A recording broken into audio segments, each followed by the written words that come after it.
ଜୟ ଜଗନ୍ନାଥ। ଶୁଭ ସକାଳ ଦର୍ଶକ ବନ୍ଧୁ। ଚାଲନ୍ତୁ ଆଜି ଦିନର କିଛି ଗୁରୁତ୍ୱପୂର୍ଣ୍ଣ ଖବର ଉପରେ ନଜର ପକାଇବା।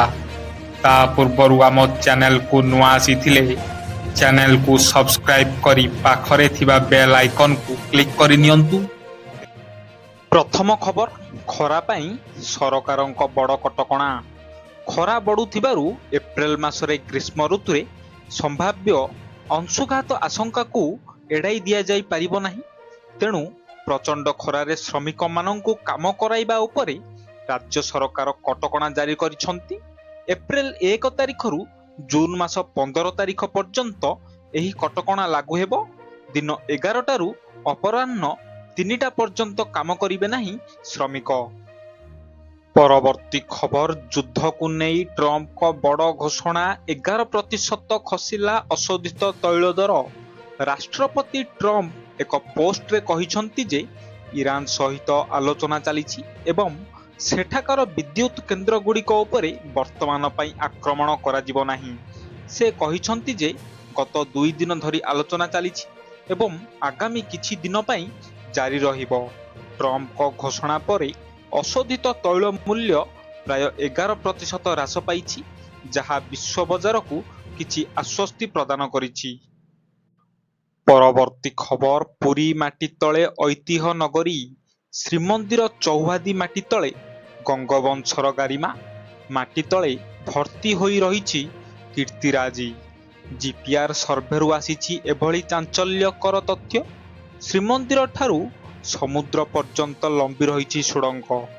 21.6 ବର୍ଗ ମିଟର ପରିମିତି ଅଞ୍ଚଳରେ ରହିଛି କୋଠା। ଶ୍ରୀଜଗନ୍ନାଥ ମନ୍ଦିର ଚୌହଦିରେ 43ଟି ଐତିହ୍ୟ ଠାବ ହୋଇଥିବା ସୂଚନା ମିଳିଛି। ପରବର୍ତ୍ତୀ ଖବର, ଏଣିକି ଭେଜାଲ ହେବ ନାହିଁ ଲଡୁ ପ୍ରସାଦ।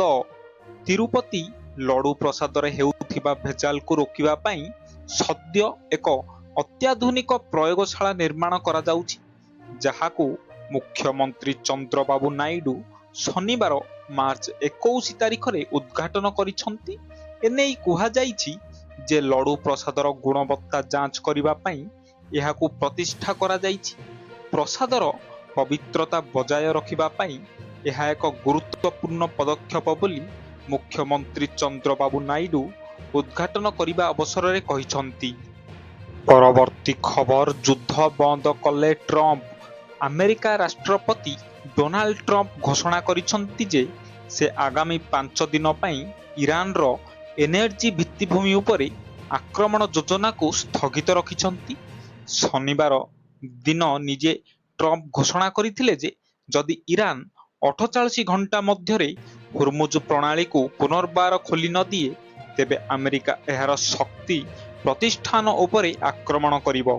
ଏହା ବିଶ୍ୱବ୍ୟାପୀ ଚିନ୍ତାକୁ ବୃଦ୍ଧି କରିଥିଲା। ଟ୍ରମ୍ପଙ୍କ ଦ୍ୱାରା ନିର୍ଦ୍ଧାରିତ ସମୟସୀମା ଆଜି ଶେଷ ହେବାକୁ ଥିଲା। ଫଳସ୍ୱରୂପ ଟ୍ରମ୍ପଙ୍କ ଏହି ନୂତନ ଘୋଷଣା ବିଶ୍ୱ ପାଇଁ ଆଶ୍ୱସ୍ତି ଆଣିଛି। ପରବର୍ତ୍ତୀ ଖବର, ଓଡ଼ିଶାରୁ ହଜିଯିବ ନକ୍ସଲଙ୍କ ଛାପ। ଆଉ ଦେଖିବାକୁ ମିଳିବନି ନକ୍ସଲଙ୍କ ଦୌରାମ୍ୟ। କାରଣ ଖୁବ୍ ଶୀଘ୍ର ଓଡ଼ିଶା ମାଟିରୁ ଲିଭିବାକୁ ଯାଉଛି ନକ୍ସଲଙ୍କ ଛାପ। ମାର୍ଚ୍ଚ 31 ତାରିଖ 2026 ସୁଦ୍ଧା ନକ୍ସଲ ମୁକ୍ତ ଭାରତ ନେଇ ପୂର୍ବରୁ ଚେତାବନୀ ଦେଇଥିଲେ ଗୃହମନ୍ତ୍ରୀ ଅମିତ ଶାହା। ମାଓବାଦୀଙ୍କ ପାଇଁ ଆଉ ମାତ୍ର 8 ଦିନର ମହଲତ। ଘଞ୍ଚ ଜଙ୍ଗଲରୁ ମାଓବାଦୀ ସମ୍ପୂର୍ଣ୍ଣ ମୂଳପୋଛ ପରେ ସବୁଦିନ ପାଇଁ ଶେଷ ହୋଇଯିବ ଜଙ୍ଗଲରାଜ। ମାଓ ଲିଡର ଶୁକ୍ରକୁ ଧରିବା ସହ ଆସନ୍ତା 31 ତାରିଖ ସୁଦ୍ଧା ଓଡ଼ିଶାକୁ ମାଓ ମୁକ୍ତ କରିବା ପାଇଁ ଦମ୍ଭ ଦେଖାଇଛି ଓଡ଼ିଶା ପୋଲିସ। ପରବର୍ତ୍ତୀ ଖବର, ଟଙ୍କା ପାଇଁ ଦେଶ ସହ ବେଇମାନ। ବାୟୁସେନାରେ ପାକିସ୍ତାନୀ ଗୁପ୍ତଚର। ଭାରତରେ ବାୟୁସେନା କର୍ମଚାରୀ ଭାବେ ଚାକିରି କରୁଥିଲେ, କିନ୍ତୁ କିଛିଟା ପଇସା ଲୋଭରେ ଭାରତ ସହ ବିଶ୍ୱାସଘାତକତା କରୁଥିଲେ। ଭାରତରେ ରହି ପାକିସ୍ତାନକୁ ତଥ୍ୟ ପଠାଉଥିଲେ। ଏଭଳି ଦେଶଦ୍ରୋହୀଙ୍କ ଉପରେ କଡ଼ା କାର୍ଯ୍ୟାନୁଷ୍ଠାନ ନିଆଯିବା ଦରକାର। ଇଣ୍ଟିଲିଜେନ୍ସ ବାୟୁସେନା ଅଫିସର ନିଯୁକ୍ତି। ସୁମିତ କୁମାରଙ୍କୁ ଗୁପ୍ତଚର ଅଭିଯୋଗରେ ଗିରଫ କରିଛି। ସେ ଆସାମର ଚାବୁଆର MTS ଭାବରେ ନିଯୁକ୍ତି ଥିଲେ। ତଦନ୍ତରୁ ଜଣାପଡ଼ିଛି ଯେ 2023 ମସିହାରୁ ପାକିସ୍ତାନ ଏଜେନ୍ସି ଗୁଡ଼ିକ ସହିତ ସମ୍ପର୍କରେ ଥିଲେ ଏବଂ ଟଙ୍କା ପାଇଁ ସମ୍ବେଦନଶୀଳ ସୂଚନା ପ୍ରଦାନ କରୁଥିଲେ। ପରବର୍ତ୍ତୀ ଖବର ଛାତ୍ରଛାତ୍ରୀଙ୍କର ବଡ଼ ପରୀକ୍ଷା।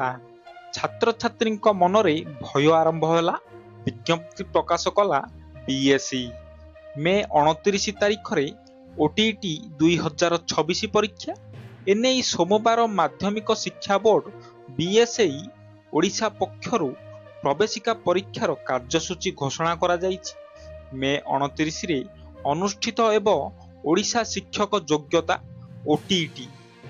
ପରୀକ୍ଷା ସୂଚନା ଅନୁଯାୟୀ ଯୋଗ୍ୟ ପ୍ରାର୍ଥୀମାନେ ମେ 29ରେ ଓଟିଇଟି 2026 ପାଇଁ ସରକାରୀ ୱେବସାଇଟ୍ www.bseodisha.nic.in ରେ ଅନଲାଇନରେ ଆବେଦନ କରିପାରିବେ।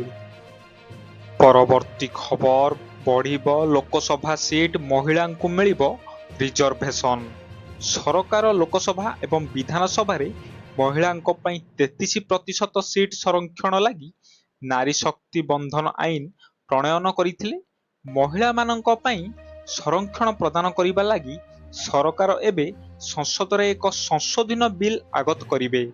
ଏହି ବିଲ୍ ଆସିବା ପରେ 2011 ଜନଗଣନା ଆଧାରରେ ଲୋକସଭା ଆସନ ବୃଦ୍ଧି କରାଯିବ ଏବଂ ଲୋକସଭା ଆସନ ସଂଖ୍ୟା 543ରୁ 816କୁ ବୃଦ୍ଧି ପାଇବ।